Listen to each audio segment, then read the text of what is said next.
Hello, everyone. Welcome to Onion Soup, the show where we pull back the layers of metaphysics and reality in order to demystify spirituality. Today, we have, honestly, a wonderful guest I'm really excited to talk to about shamanism and medicine. How you doing today, Miss Courtney Starhart? I'm doing great. I'm so excited to talk to you. Thank you for having me. I'm excited as well. So, first, what is a shaman and what are the practices of a shaman? Oh my gosh. That's such a burning question nowadays that everyone's a shaman. So a shaman, that word shaman actually comes from a Siberian tribe, and it literally means a person that communicates with the spirit world. Mm, And so all of us can communicate with the spirit world, right?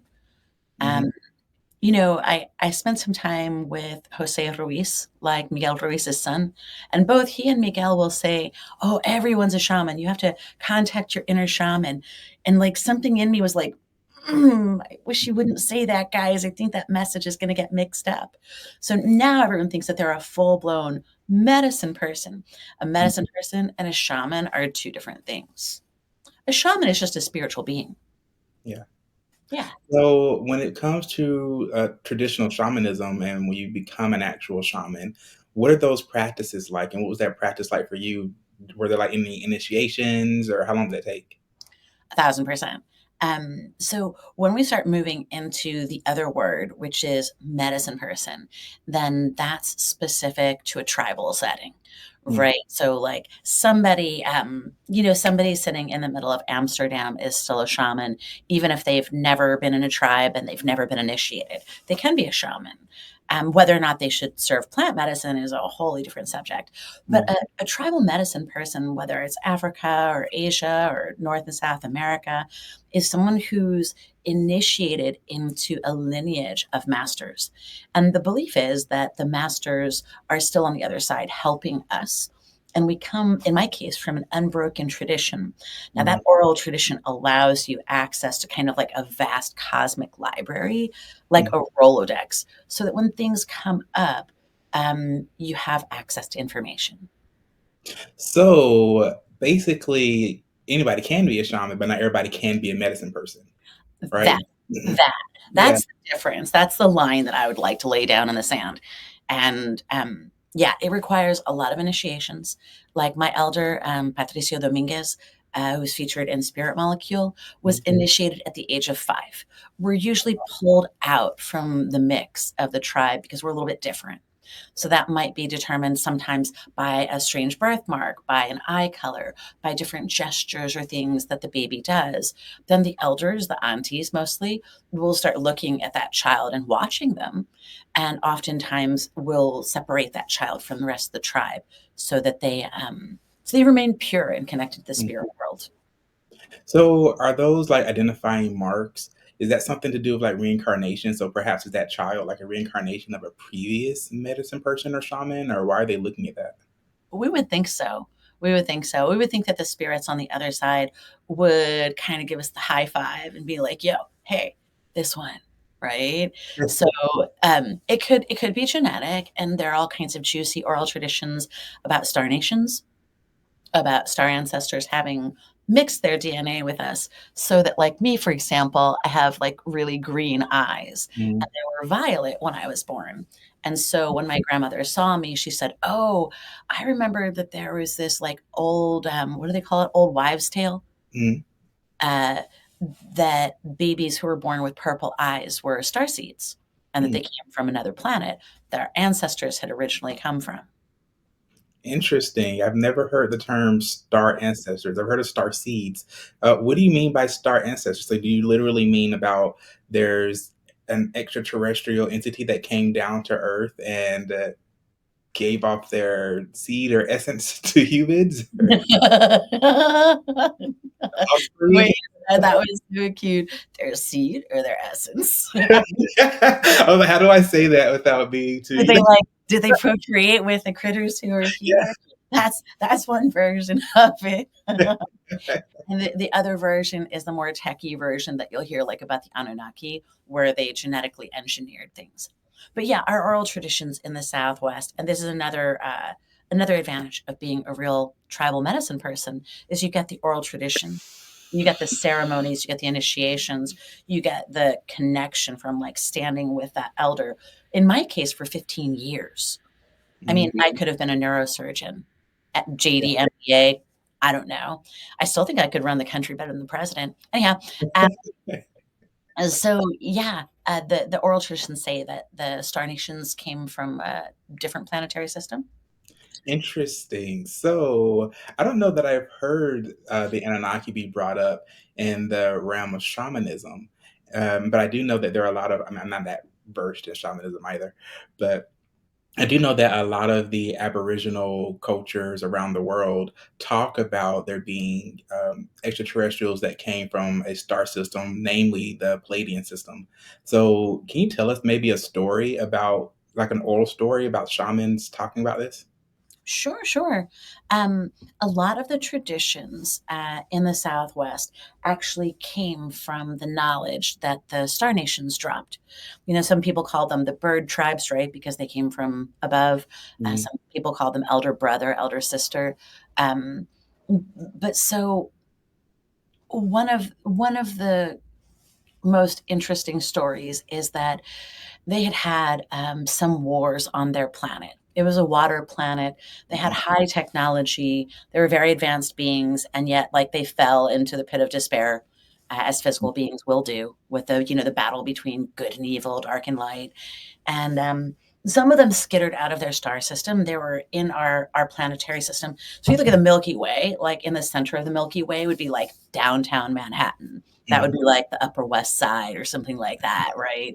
And then out here, like where we are in this long arm, we're like New Mexico or Oklahoma, like less densely populated. mm, Um, so they were fleeing from something they saw from space because they were aquatic beings. They kind of lived in the mud again, like the Anunnaki, and they needed water, but they needed to be far away because I think somehow they knew that the bad ones from their star system were also going to colonize here.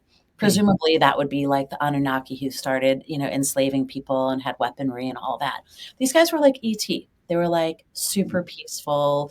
They were gardeners. They could put their minds together, the ancestors said, to do really amazing things and to open up portals. Uh, mm, anyway, so they came here, they saw the Grand Canyon from space and the Rio Grande. mm, There are certain things you can see from like Mars. You can see certain things, and so they settled in that remote space in a remote branch of the Milky Way and fell in love. And they wanted to stay here. They wanted to be able to go up on land and walk around on their own. So they mixed their DNA with I think what today would be considered Bigfoot.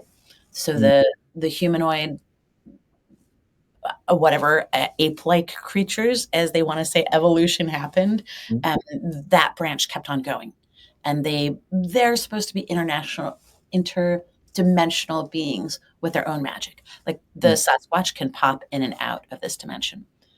mm. It's said. So I'm literally just repeating things that I was told. It's kind of like believe it, don't believe it. I'm just repeating Uh, what I was you know, told. buddy, like I have read plenty of stories, quite a few on the Anunnaki, but mostly the stories that I read about come from, I would say, things about Atlantis or some of the African tribes and how Or like they, the Dogon. yeah, exactly, and basically how there was a what the word Anunnaki just means from those from who above came, and it talks about beings from the sky that came down and extraterrestrials and stuff like that. And it's the stories I'm more familiar with and how they came down and decided to take the hominid race or beings that were on Earth and use them as slaves to basically ultimately do their bidding and mine the gold and stuff like that. So those are the stories I'm familiar with. I had not heard this about the shaman telling, so that's really fascinating. Yeah, and they left us with all kinds of technology, but not, again, not weaponry, because these little guys, um, whether you wanna call them, like, the different tribes in the Southwest have names for them, and if you see some of the statues, the Kachina statues, the tall, skinny ones who look like they have a mask on, Mhm. that's one of these star beings. Like, even though in their form, their physical form, they're kind of small and unimpressive, they mind meld and they turn into something like a hive consciousness Mhm. that's really tall and bright. Anyway, like the local Indians call them mudheads, or like yay bachai. Mhm. So, as a shaman, and you do different practices such as soul retrievals, and like basically you're able to take your consciousness out and help people and do things like that. That would be a correct assessment. Have Yeah. you ever come across any star beings? Oh yeah, it's like a zoo out there, bro. It's a complete zoo. And I'm not saying that in terms of when I go into the spirit world. So we take someone with a drum journey, Mhm, right? And when we're on plant medicine, also people tend to wander out into the universe. mhm, So when we go on a soul retrieval, we're not going to see too many star nations. right, When you take plant medicine, when you're involving DMT, then you're gonna see some things. In one ceremony, we may have people. Again, these are like super straight laced people, like pocket protector, engineers, government clearance, all of it, mhm. um, are going to see things. One Interesting. ceremony with 10 people, 5 to 7 of them is going to have an alien encounter. That's fascinating. Can you tell us a little bit? We talked a little bit about DMT. You were actually talking about your mentor earlier, and he was a part of DMT Spirit Molecule. And if you haven't read that book or seen the movie, I've never seen the movie. Wonderful, wonderful book. It goes really in depth about what DMT is, which I think is dimethyltryptophan. And when you dive more deeply into that, you start finding that it's actually something that we as humans can already create, but you mostly see it at birth and during death. But you can explain it more as a. You did a great job. Like, I was like, "That was great." Yeah. When you're doing ayahuasca or any of the varieties, ayahuasca type substances, because the Egyptians had it too, and the Greeks, and all over the place. All you need is an MAOI, monoamino oxidase inhibitor, and that allows the DMT to flow in the bloodstream. Right. Because otherwise, our gut burns it, because that's like the governor, that's the veil between the worlds. Mhm. And so what you want is for that DMT to flow in the bloodstream. And then we become aware of the actual reality of all these layers of consciousness and dimensions. And the way out is actually in. Like, we Right. go within ourselves to journey out with the ayahuasca. Um, yeah. I forget where that question started. It I started with forget too, so I started rambling. So I sometimes go off on a tangent. I'm just like, oh no, that's not what I meant to do. But the reason why DMT fascinates me so heavily, originally I was going to go and get a PhD in neurochemistry and neurobiology. interesting. Decided not to do that and decided to take this route, which has really been so rewarding in very many ways. But I've always been very fascinated by it. And personally, I've never done ayahuasca. Definitely interested. But I just think it's interesting that there's this chemical that we can use in order to transcend consciousness, let me not say consciousness, transcend our level of awareness within consciousness, right? Because consciousness but your level of awareness, that's what's actually moving. But as a person who takes people into a subconscious state and allows for their spirit to kind of see what it is that they need healing or things of that nature under the ayahuasca ceremonies, what have been some of the more, I would say, interesting experiences that you've come across? um, Well, I'll never forget the time, during COVID. It was obviously really difficult for everyone, right? Um, we lost a lot of kids in our community, um, the cartels flooded across into Albuquerque, and the streets were just saturated with fentanyl. Kids, especially who were home alone, were getting into drugs and overdosing. And um, one of our community members lost her son, who was only 10 years old. One of his buddies, I guess, passed him a joint and it was laced with fentanyl. And he died, but his friend didn't. And he died almost immediately. And it was terrible, you know. And the woman came to us looking for some kind of, I guess, consolation or finding meaning within her grief. And she did. She got to hold her son. She had this experience where she was with him during every different possible path that they could have lived together in this life and others. And Mm. he showed her like the different lives where they had been together. And he showed her that she could go out there and help other mothers in grief and to help other women during COVID who were struggling with, what to do with their children.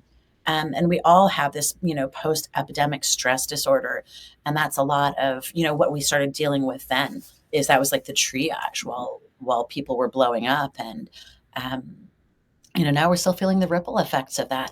Now, that woman did go on and she started a support group for other mothers who lost their children during COVID. Interesting. What are your thoughts on everything happens for a reason? Because this woman losing her child, but it seems that her child being lost to her allowed her to go empower other women. Yeah, I mean, it'll never bring her son back. But what her son said to her is that they've lived hundreds of thousands of lives together. Mhm. And they experienced that a lot like Patricio did with the DMT. She went into like the belly of the universe and spent like millennia with him. And she literally felt complete. And that, again, like you said, was the message he left her with is, Mom, I'm always going to be here. And I've been with you for so many lives. This is just a blip, but it's an important thread of consciousness for you to share with those other women because you're going to unlock so many things for so many millions of people. And she didn't believe it, of course she was, totally saturated in grief, for a while. But then as she saw that what his promise was came true, she became a firm believer in the medicine. She's actually down in South America now studying with a Taita Huh. because she believed so strongly and she wanted to explore exactly what you said. Like, does everything happen for a reason? Like, why Mhm. do we grieve? Like, if we're eternal beings who have been together so many times and will be again, Mhm. and if in the world of consciousness her son is still there and he's still complete and whole, why Mhm. would we grieve? Yeah. Wow, that's fascinating. It would be great to like get a chance to talk to her just to see what her experiences are and where they've led her, but we're gonna take a really quick commercial break and we'll be right back.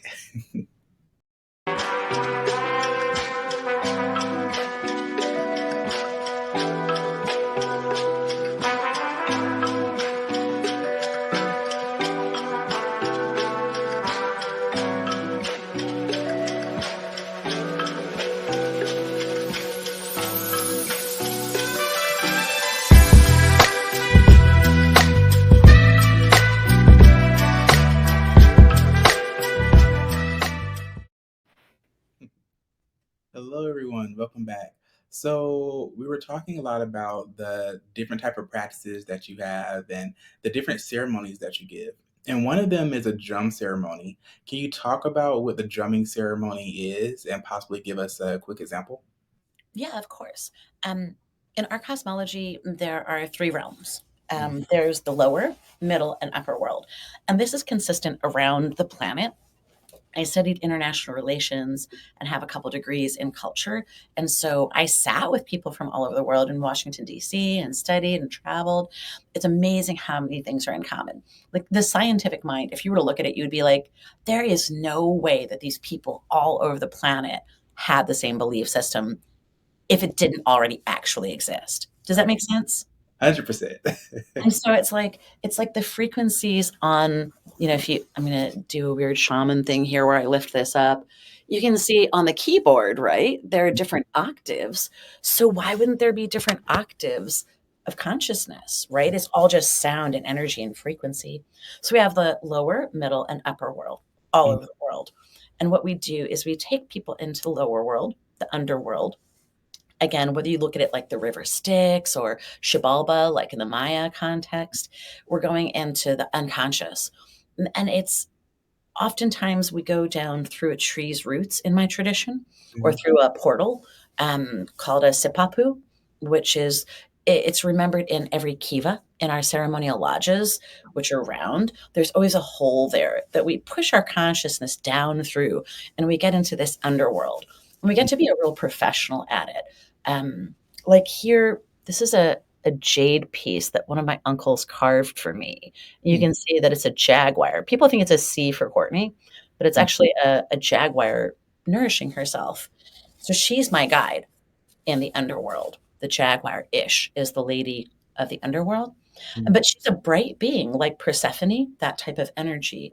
And so she helps to guide people who've lost fragments of their soul. Like when we have trauma, we often, let's say somebody told us we were not good enough as a child, which is pretty common, right? So then if you believe that you're not good enough, say we're not good at math, then for the rest of your life, you have that belief and you've signed that agreement that says, I'm not good at math because I failed math in third grade and the Mm, teacher yelled at me and embarrassed me. And so a sliver, a fragment of your soul kind of breaks off mm. like like this pair of earrings I have here. It's so weird. They just broke right before we started talking. It would Oh, be as if a fragment of this larger piece just drops off. Well, where does it go? Well, it settles down in the depths of our consciousness in what we call the underworld. So oh. we journey to retrieve soul fragments for people and to help them like recomplete their light. Does that Oh, make sense? interesting. I've never heard it explained that way. So, I've always just been told, and I actually did do a drum ceremony, soul retrieval last year, and, it was more so just the shaman that I was working with, who did an amazing job. She was drumming, and she went down, and she pulled up exactly what you said, she just didn't explain it that way. You know, she went down and picked up pieces of my soul that might have broken off or, matriculated downward and then brought them back, so I could be more of a whole person from that perspective. But yeah, can we get a small example? Sure.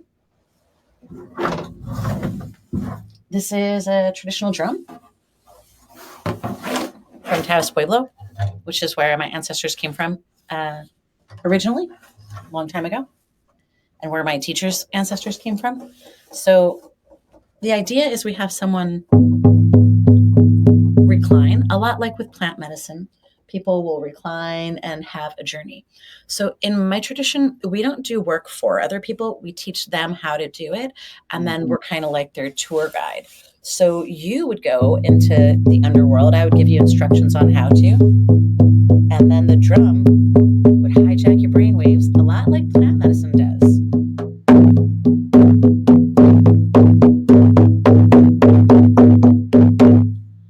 This process goes on for some amount of time until you really drop into an altered state of consciousness. And Mm. again, like the brainwave technology that we have, like the heart math type of technology, I put those monitors on people during ayahuasca and during drum journeys. You cannot tell the difference. Their Oh, brain waves drop into the same type of state so that they're in the other world. They're in the spirit world. interesting. So you were talking about during the drum journey how you go more towards the underworld to pull up soul piece of their soul and retrieve them. What about the upper world? Do you ever venture up there for anything? Yeah, I mean, depending on what the client's needs are, and oftentimes people have to come back multiple times, just like with ayahuasca, people come Mm. back several times before they kind of get comfortable with, say, they've gotten what they needed, right? Um, so the next world is the middle world. The middle world is where you're going to find like your aunties and uncles and Mm. ancestors. It's kind of like a village almost, where you find people doing the things that they did in the real world here. Well, the real world, that's relative, but we call it the spirit camp or the other side camp Yeah. because like as Indians we were always moving around and we had a camp.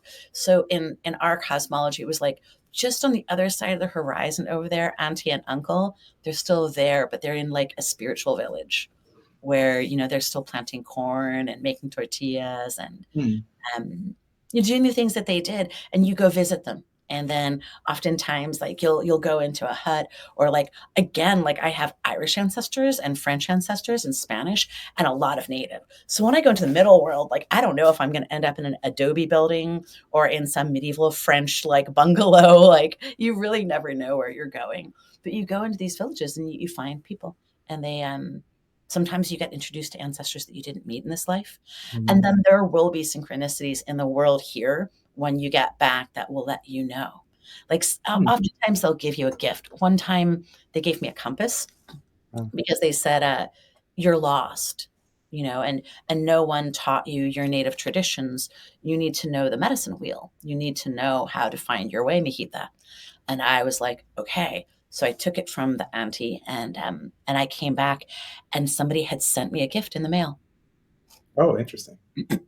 And it was a golden compass like this, you know, and there it started a whole chapter of my life.